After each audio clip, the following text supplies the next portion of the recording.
कैसे हैं आप सब? मैं आशा करता हूँ आप सभी हमेशा की तरह बढ़िया होंगे और मजे में होंगे। तो एक बार फिर से मैं गुमनाम सर और आप सभी का बहुत बहुत स्वागत है आपके अपने चैनल गुमनाम केमिस्ट्री शायर में। तो बेटा जैसे कि अपने चैनल पर 50 डेज एक्सप्रेस चल रहा है और जो हमारे वीडियो पर पहली बार आए हैं तो सुन लीजिए भाई 50 डेज एक्सप्रेस क्या है। 50 डेज एक्सप्रेस ना एक ऐसी एक्सप्रेस है जो 50 दिन में डेली 10 मिनट का वीडियो देखकर आप केमिस्ट्री में 70 नंबर ला सकते हो इजीली। ठीक है, कोई झूठ नहीं है, कोई प्रेम नहीं है, गारंटीड लाओ क्योंकि हर क्वेश्चन पेपर में अपनी इस प्लेलिस्ट से ही आएगा। तो अगर आप हिंदी मीडियम से पढ़ाई कर रहे हो तो बिल्कुल सही जगह आए हो, बस कॉपी और पेन लेकर बैठ जाना।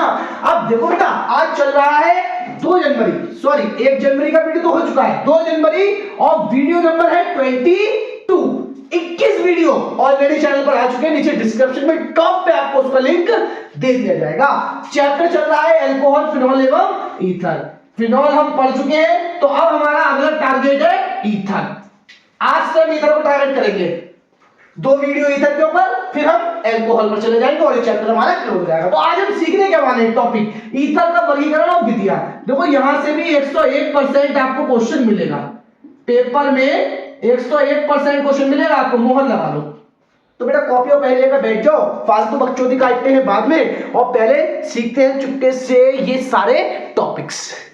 तो देखिए बेटा सिखाते हैं आपको ईथर का वर्गीकरण करें। देखो यार ईथर का वर्गीकरण ना इजीली कर लेंगे, बहुत आसान होता है, लेकिन इस साल के लिए ना ईथर का वर्गीकरण सबसे ज्यादा इंपॉर्टेंट है। देखो आपको किसी चैनल पर ईथर का वर्गीकरण इंपॉर्टेंट में देखने को नहीं मिलेगा, किसी भी यूट्यूब चैनल पर ये टॉपिक जल्दी देखने को नहीं मिलेगा, लेकिन मैं आपको बता दूं ये टॉपिक इस साल परीक्षा के लिए बहुत ज्यादा इंपॉर्टेंट है। तो टॉपिक क्या आएगा, ईथर का वर्गीकरण करें। देखो भाई सिंपल सा आप याद रखना, ईथर 2 प्रकार के होते हैं, या तो सरल ईथर या मिश्रित ईथर। सरल ईथर या मिश्रित ईथर, या आप कह लीजिए सम्मित ईथर या असम्मित ईथर। ठीक है, अब पहले मैं आपको थोड़ा सा बता दूं ईथर होते क्या है। देखो ये होता है O परमाणु, O की 2 संयोजकताएं होती हैं, अब इसके दोनों ओर R समूह जुड़ जाते हैं तो ये कहलाते हैं ईथर।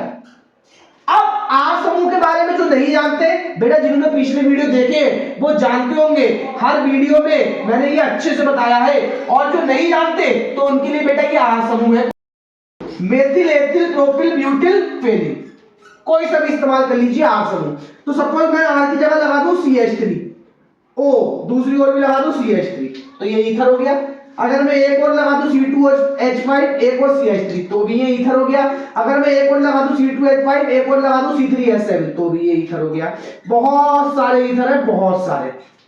अपने सिलेबस में एक ईथर है जिसका नाम है डाई एथिल ईथर, ये है अपने सिलेबस में डाई एथिल ईथर। इसके बारे में हम पढ़ेंगे, इसकी बनाने की विधियां और इसकी प्रयोगशाला विधि तो इस साल एग्जाम में गारंटीड आएगी, गारंटीड आएगी इसकी प्रयोगशाला विधि।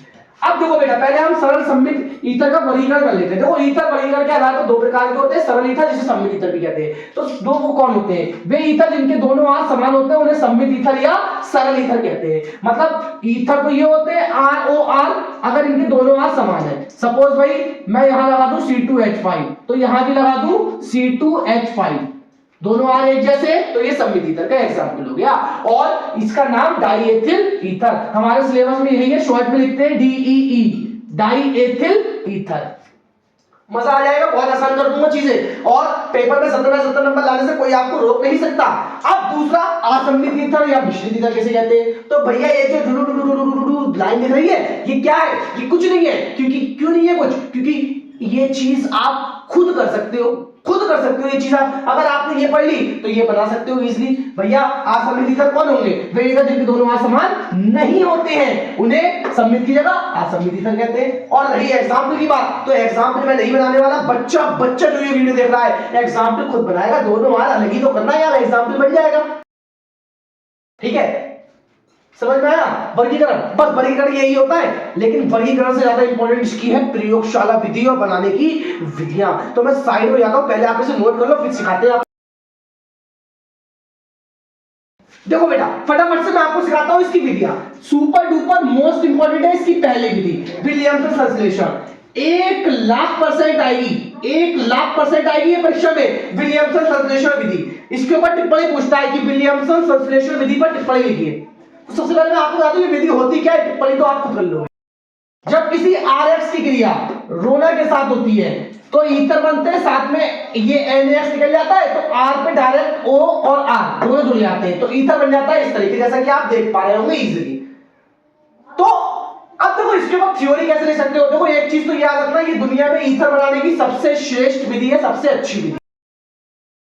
अब हमारे सिलेबस में है क्या, डाई एथिल ईथर, तो एथिल और क्लोराइड ले लिया, सपोज एथिल क्लोराइड ले लिया, एथिल क्लोराइड की क्रिया, अब R की जगह हमने ले लिया C2H5, तो यहां पर क्या हो जाएगा, दोनों R पे C2H5 और C2H5, तो आपका बन जाएगा डाई एथिल ईथर। अब आप इसके बाद थ्योरी कैसे करना चाहते हो, देखो Na के साथ तो Cl लगा देना, HCl आप जानते हो Cl Bri तीनों इस्तेमाल कर सकते हैं, आज मैंने अभी आपको पीछे बता दिए थे। अब देखो बेटा आप इसके ऊपर थ्योरी कैसे ले सकते हो, सिंपल थ्योरी कैसे ले सकते हो आप इसके ऊपर, एथिल क्लोराइड की क्रिया सोडियम एथ ऑक्साइड के साथ, अगर इसका नाम याद ना है तो इसका फॉर्मूला लिख देना, इसकी क्रिया इसके साथ होती है तो डाई एथिल ईथर बनता है, और इस क्रिया को विलियमसन संश्लेषण विधि कहते हैं। बस हो गया। दूसरी विधि आप एक याद रखना, अगर वो बोलते कि ईथर बनाने की 2 या 3 विधि लिखो, तो उसके लिए एक विधि आप बैकअप में ये याद रखना, जब एथिल आयोडाइड के 2 अणुओं की क्रिया सिल्वर ऑक्साइड से करवाते हैं तो Ag पर भी 1+ पाया जाता है, I पर 1- पाया जाता है, जो कि क्रिया करके बनाते हैं AgI। 2Ag है इसलिए इसके 2 अणु खर्च होंगे और 2AgI निकल जाएगा, 2AgI निकल जाएगा, 2 अणु निकल जाएंगे AgI। O बचा है तो O इन दोनों ईथर से आकर, सॉरी इन दोनों एथिल समूह से आकर जुड़ जाएगा और बन जाएगा डाई एथिल ईथर।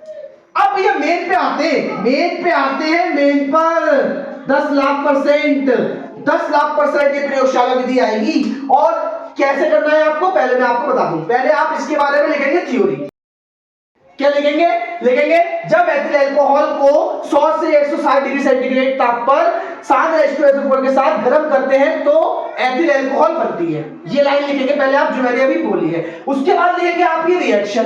अब ये रिएक्शन कैसे होती है समझ लो पहले, फिर आगे बताते हैं क्या करना है। तो एथिल अल्कोहल की क्रिया करवाते हैं H2SO4, जिसे मैंने लिख दिया HHSO4, तो इसका H पहले क्रिया होती है 100 डिग्री सेंटीग्रेड ताप पर, तो इसका H और इसका OH जल बनकर निकल जाते हैं, तो जो बचता है वो डायरेक्ट C2H5 पर आकर जुड़ जाता है, देखो HSO4 जुड़ गया आकर। अब ये जो जुड़ा है ये एथिल अल्कोहल के दूसरे अणु से क्रिया करता है, और ये क्रिया करता है तो इसका H और HSO4 जो कि जुड़ा था पहले इस पर वापस बन जाता है H2SO4, और जो बचा है देखो C2H5 OC2H5, ये बचा, दोनों को जोड़ दो, बन गया आपका डाई एथिल ईथर। अब मैं यहाँ पे थोड़ा सा आपको एक चीज क्लियर कर दूं कि H2SO4 ने देखो यहाँ क्रिया में भाग लिया और वापस अलग हो गया, तो H2SO4 की थोड़ी सी मात्रा भी इस विधि को, मतलब ढेर सारी एथिल अल्कोहल को लगातार डाई एथिल ईथर में कन्वर्ट कर सकती है। तो इसके ऊपर एक सवाल भी आता है, वो मैं अभी प्रयोगशाला विधि के बाद में बता दूंगा। तो आप पहले आप क्या करेंगे, प्रयोगशाला विधि हेडिंग बनाएंगे, लिखेंगे एथिल अल्कोहल को साथ H2SO4 के साथ 100 से 160 डिग्री सेंटीग्रेड ताप पर गर्म करने पर डाई एथिल ईथर बनती है। उसके नीचे आप ये दोनों रिएक्शन लिख देंगे सुंदर सी, फिर आप ये डायग्राम बनाएंगे। अब देखो ये डायग्राम मैंने बोर्ड पर क्यों नहीं बनाया, क्योंकि कम से कम समय में आपको सिखाना है। अब इस डायग्राम में जो कुछ बना है आपको बस सेम टू सेम डायग्राम बना देना है। अब इस डायग्राम को बनाने के बाद देखो आप सोचते हो कि मैं आपको समझाऊं इस डायग्राम में क्या क्या है, कुछ नहीं समझना है, कुछ ऐसा हल ले लेंगे, बस आपको क्या करना है डायग्राम बना लेना है, बना लिया। अब डायग्राम बनाने के बाद में आप क्या करेंगे, आप इसके नीचे लिखेंगे उपकरण को चित्र अनुसार व्यवस्थित कर देते हैं। आपने इतनी बात लिख दी तो उसे पता चल गया कि हाँ चित्र में क्या क्या बनाया है, अगर चित्र सही बनाया है तो वो समझ गया कि हाँ उपकरण को चित्र अनुसार व्यवस्थित कर देते हैं। अब आपको नहीं बताना है कि गोल पेनी का फ्लास्क लेते हैं, संयंत्र लेते हैं, ग्राही लेते हैं, गर्म करते हैं, इतने ताप पर गर्म करते हैं, कुछ नहीं बताना है, वो खुद समझ गया डायग्राम को देखकर।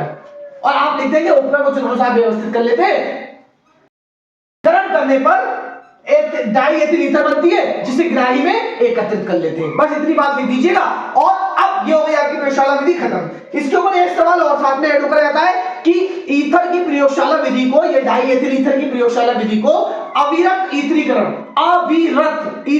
क्यों कहते हैं। देखो अविरत होता है कंटिन्यूस, मतलब लगातार होने वाला। अविरत ईथरीकरण मतलब ईथर का लगातार बनना, अविरत ईथरीकरण बिना रुके बनना, ठीक है। तो इसका आंसर आप क्या लिखेंगे, मैंने अभी आपको बताया H2SO4 का एक ही अणु अगर होगा ना तो वो एथिल अल्कोहल से क्रिया कर करके उसे डाई एथिल ईथर में कन्वर्ट करता रहेगा। अब हमने एक ड्रम भर के ले ली एथिल अल्कोहल, उसमें कुछ बूंदे H2SO4 की डाल दी और ये क्रिया करवाना स्टार्ट करवा दी। तो वो धीरे धीरे करके एक एक से क्रिया करेगा और उसे तोड़ता जाएगा और फिर ये बनाएगा, ये दूसरे अणु से क्रिया करके डाई एथिल ईथर बनाता जाएगा और H2SO4 फिर वापस अलग हो जाएगा। जब ये वापस अलग होगा तो नए अणुओं से यही वाली क्रिया करेगा, फिर अलग हो जाएगा, फिर नए अणुओं से क्रिया करेगा, फिर अलग हो जाएगा। तो ये तो क्रिया चलती रहेगी क्योंकि H2SO4 खत्म ही नहीं हो रहा, टूट रहा वापस बन रहा, टूट रहा वापस बन रहा। तो इसमें लिख देंगे H2SO4 की थोड़ी सी मात्रा लगातार एथिल अल्कोहल की अधिक मात्रा को ईथर में बदलती रहती है, इसलिए प्रयोगशाला विधि को अविरत ईथरीकरण कहते हैं। ठीक है बेटा, तो मैं साइड में तो अगर जो कुछ भी आपको नोट करने का तो वो तो आप नोट कर लीजिएगा, वीडियो पीछे आकर आप उसे नोट कर लीजिएगा। तो मैं थोड़ा सा यार बात करके वीडियो खत्म करना चाहूंगा, तो आज के लिए सिर्फ इतना ही। आप अच्छे से तैयारी करिए और कोई दिक्कत तो मुझे कमेंट सेक्शन में बता दीजिएगा। वीडियो को अपने दोस्तों के साथ शेयर जरूर करें, उन नल्ले दोस्तों के साथ जरूर शेयर करें जो केमिस्ट्री में कभी नहीं पढ़ा, जिन्होंने पूरे साल पढ़ाई की ही नहीं है। तो उनके लिए भैया एक समझ लीजिए बहुत ही अच्छी स्कीम है और वो भी 70 नंबर लाएंगे, किसी स्टूडेंट से पीछे नहीं रहेंगे। तो इसी के साथ बेटा मैं अलविदा ले जाऊंगा, फिर मुलाकात होगी आपसे एक नई और धमाकेदार वीडियो के साथ।